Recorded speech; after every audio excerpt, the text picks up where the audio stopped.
반갑습니다, 여러분.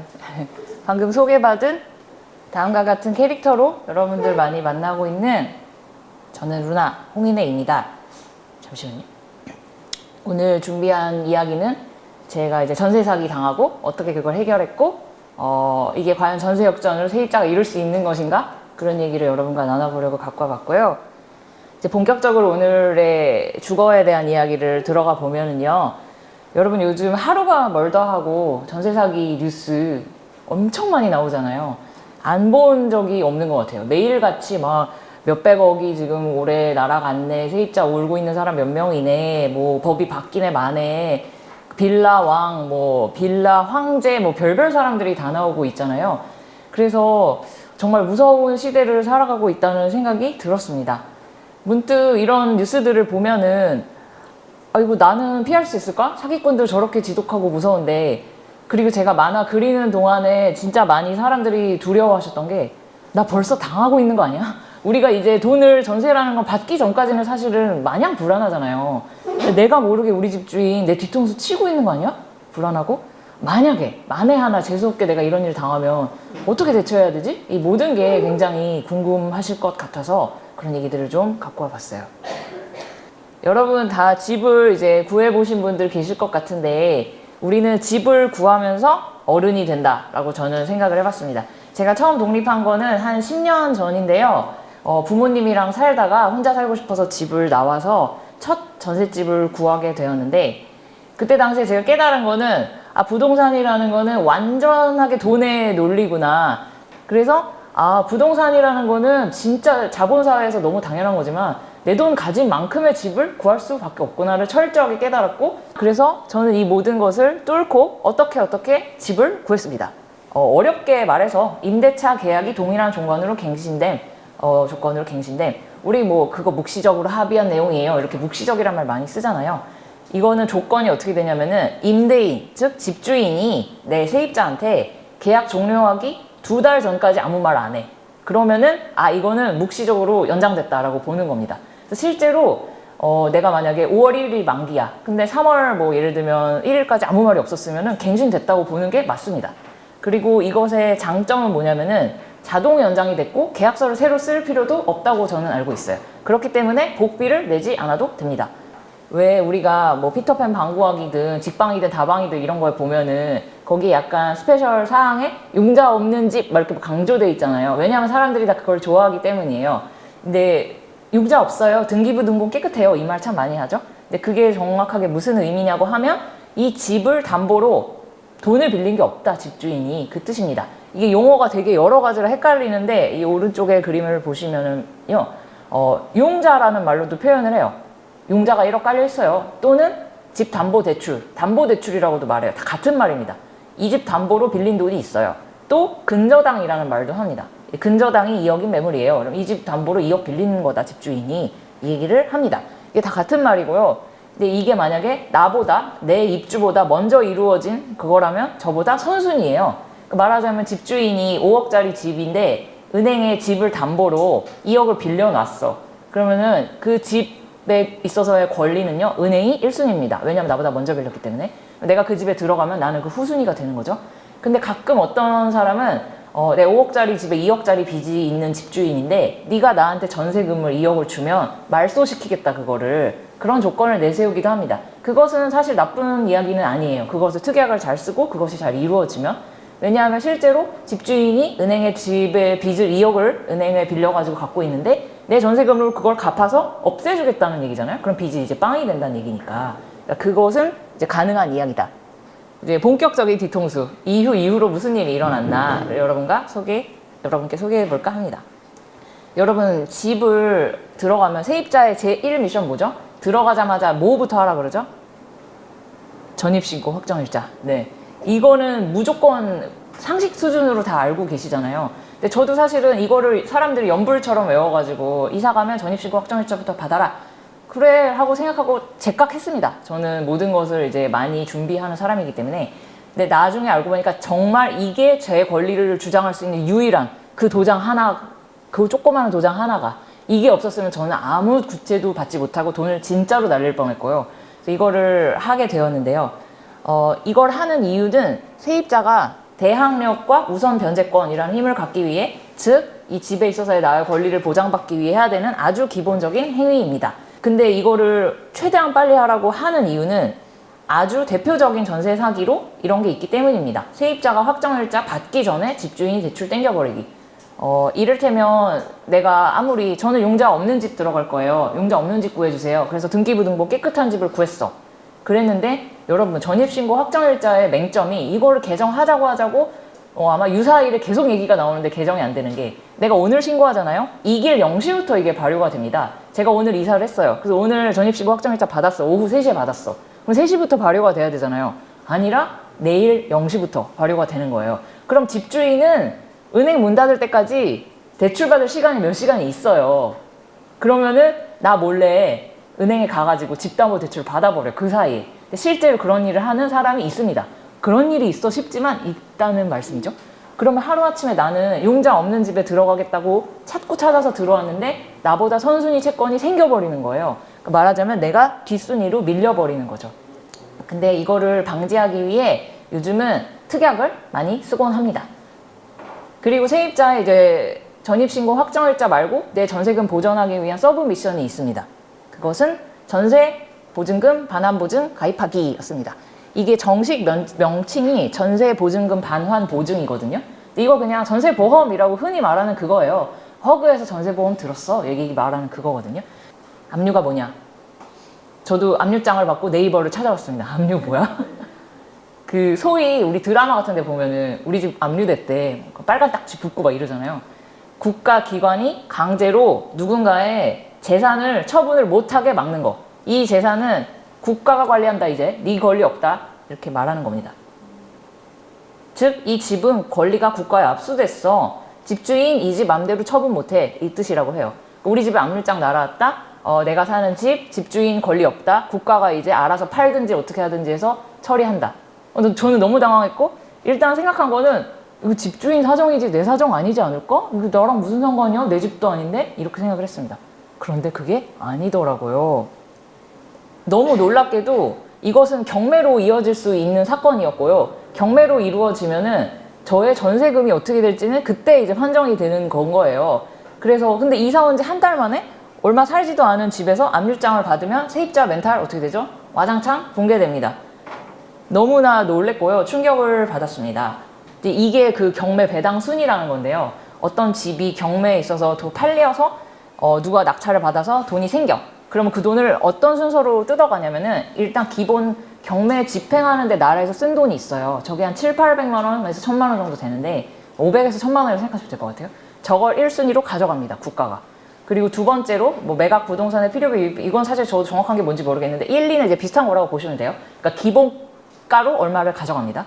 그리고 3번 소액 임차인일 때, 이거는 지역마다 소액 임차인의 기준이 다른데 서울은 뭐 몇천만 원 이하가 소액 임차인이고 뭐 경기도는 얼마고 이렇거든요. 근데 소액 임차인의 몇천만 원 정도는 기본으로 일바로 구제를 해줘요, 나라가. 이거는 소중한 돈이기 때문에. 그리고 이게 좀 너무 놀라운 일은 근로기준법에 대한 임금, 이게 뭔지 아세요? 집주인이 사업하는 사람이야. 그래가지고 임금을 누군가한테 줘야 돼. 근데 이 사람이 임금을 몇 달을 체납했어. 예를 들어 직원이 10명인데 3천만 원을 체납하고 있었어. 그걸 가져간다는 거예요. 이것은 정말 모르는 경우가 너무 많고요. 4번부터 이제 세금 얘기가 나오기 시작합니다. 당해세라고 말하는 세금과 가상금, 이걸 가져가요. 당해세는 이제 당해년도에 발행된 세금이라고 해서 그 부동산에 관련된 세금이라고 보시면 돼요. 그 부동산에 관련된 뭐 재산세 뭐 그런 거 있잖아요. 그런 거. 그리고 저는 이제 5번에 보시면은 여기에 오글오글 몰려 있잖아요. 당해세 외의 조세. 이게 뭐다? 집주인이 체납한 그냥 국세, 양도소득세 이런 애들. 그리고 임차인 보증금 여기 써 있죠. 이제 제 보증금 여기 들어 있는 거예요. 그럼 5번에 얘들을 몰아놨어. 니들 다 같은 권리 순위라고. 근데 걔네들 순위 어떻게 설정한다? 시간 순서로 결정한다. 그러니까 방금 말씀드린 것처럼 세금 체납한 거 국가에서 받아가고 싶다? 근데 세금을 국가에서 나보다 내가 입주한 시점보다 먼저 부과했어. 그러니까 세금이 일바라는 거예요. 근데 이게 정말 너무 놀라운 게, 근데 이제 세입자는 사실 이제 5번까지만 알면 되는 게, 내 이후에 돈 받아갈 사람이 뭐 어떻게 하건 나는 내 돈 받으면 되니까. 근데 이제 이거를 그래서 머릿속에 많이 담아두시면 좋을 것 같은데요. 제가 앞서도 말씀드렸다시피 자책을 진짜 처음엔 너무 많이 했어요. 내가 너무 허술했다. 뭐 너무 덜 알아봤다. 근데 어떻게 더 알아봅니까? 사람이 할 수 있는 거 다 했는데. 그리고 평소에 착하게 안 살았다. 뭐 이런 생각까지 했는데 그게 뭐 집주인은 그러면은 뭐 착하게 살아서 그러니까 말도 안 되는 얘기죠. 이것은 결코 내 잘못이 아니다 라는 생각을 했습니다. 그래서 이때 당시에도 이런 생각을 하면서 오히려 이 생각이 위로가 되었던 것 같습니다. 나여야 할 이유도 없고 내가 아니어야 할 이유도 없는 그런 어떤 천재지변 같은 일이 닥쳤고 이것은 누구의 잘못도 아니다. 그런 생각을 했습니다. 우리 오늘 얘기는 여기까지고요.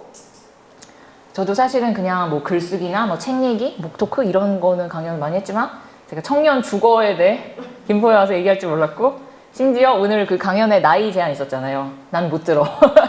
얘기는 할 수 있지만 들을 순 없어. 그래서 여기 이런 좋은 공간에서 여기 분들 만나서 말씀 나눌 수 있어서 너무 좋았고 오늘 이야기 통해서 뭔가 부동산에 대한 정보도 좀 얻어가셨으면 좋겠고 인생을 사는 태도 같은 거에 대한 조금의 뭔가를 가져가셨으면 좋겠습니다. 여러분 감사합니다.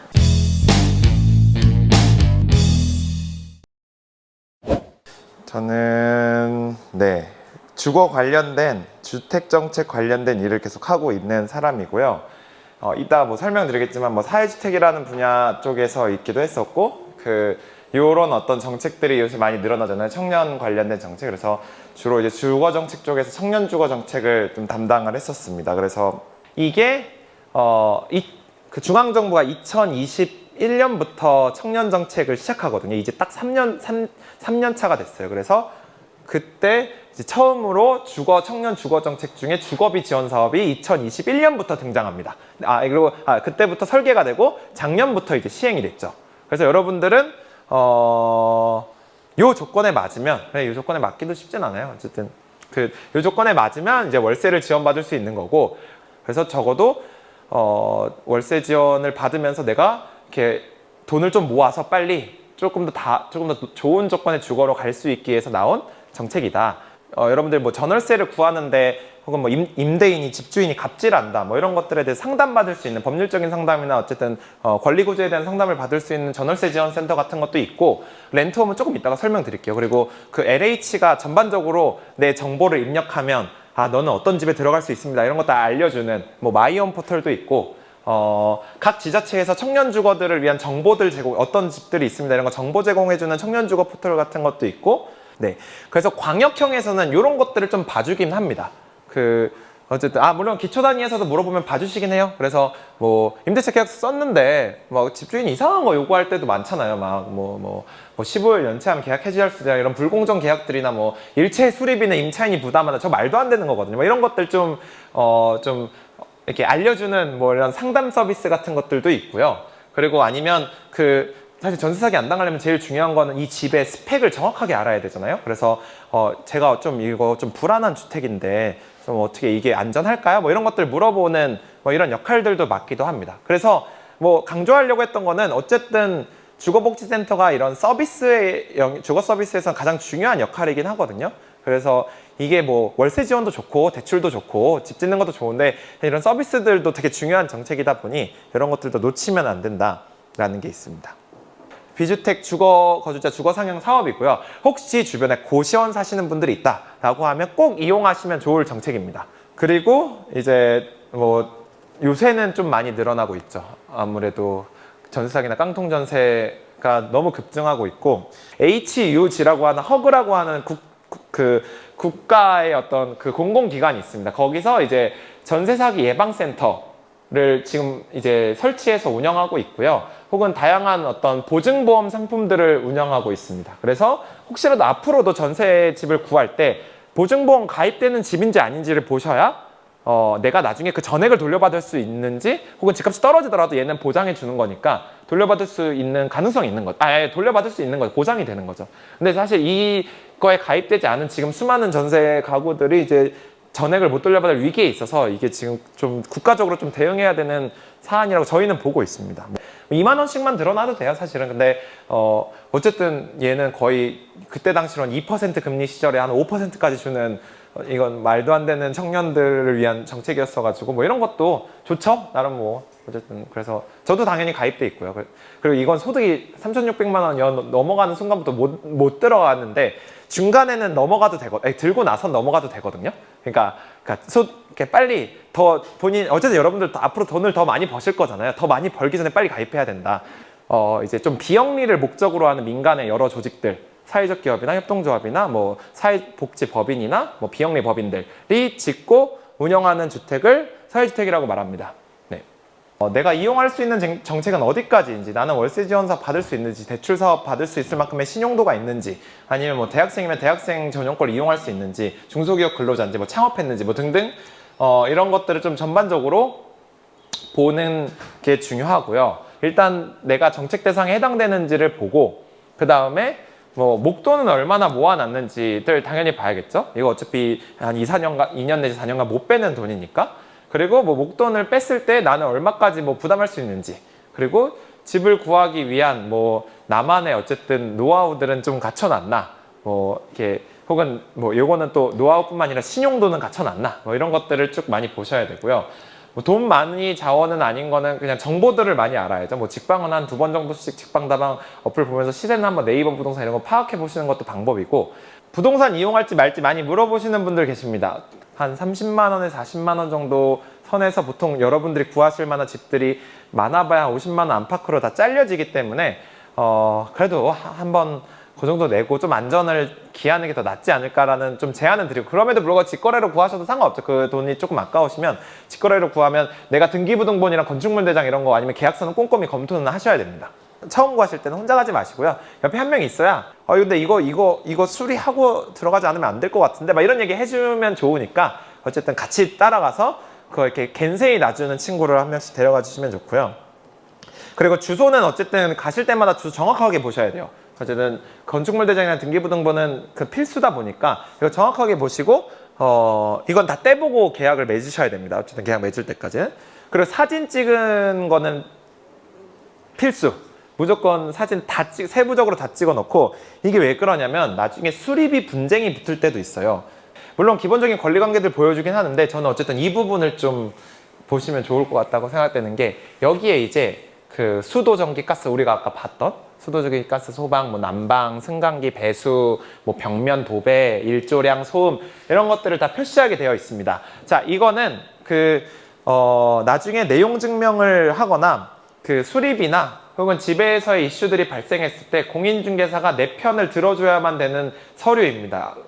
의무적으로 들어줘야 된다. 자기가 어떻게 쓰냐에 따라서. 그래서 실제로 뭐 파손 여부가 있으면 체크가 되잖아요. 그러면 이거 수리비 반드시 청구할 수 있는 근거가 되는 거예요. 그 계약서에 당연히 인적사항이 그대로 정확하게 들어가야 됩니다. 집주인과 내 인적사항이 정확하게 들어가고 서명도 하고, 그 다음에 물건의 표시, 집 주소가 정확하게 들어가야 돼요. 건축물 대장 보셨고 등기부등본도 보셨으면 안타깝지만 내가 그거를 좀 다르게, 집주인이나 중개사가 좀 약간 치사하게 약간 주소를 약간 다르게 썼다. 그러면 그 계약서는 더 이상 쓸모가 없습니다. 나중에 권리관계를 주장하려고 해도. 그래서 정확한 주소를 정확하게 쓰셔야 되고, 기간이나 보증금 금액 같은 거 뭐 당연히 써야겠죠, 정확하게.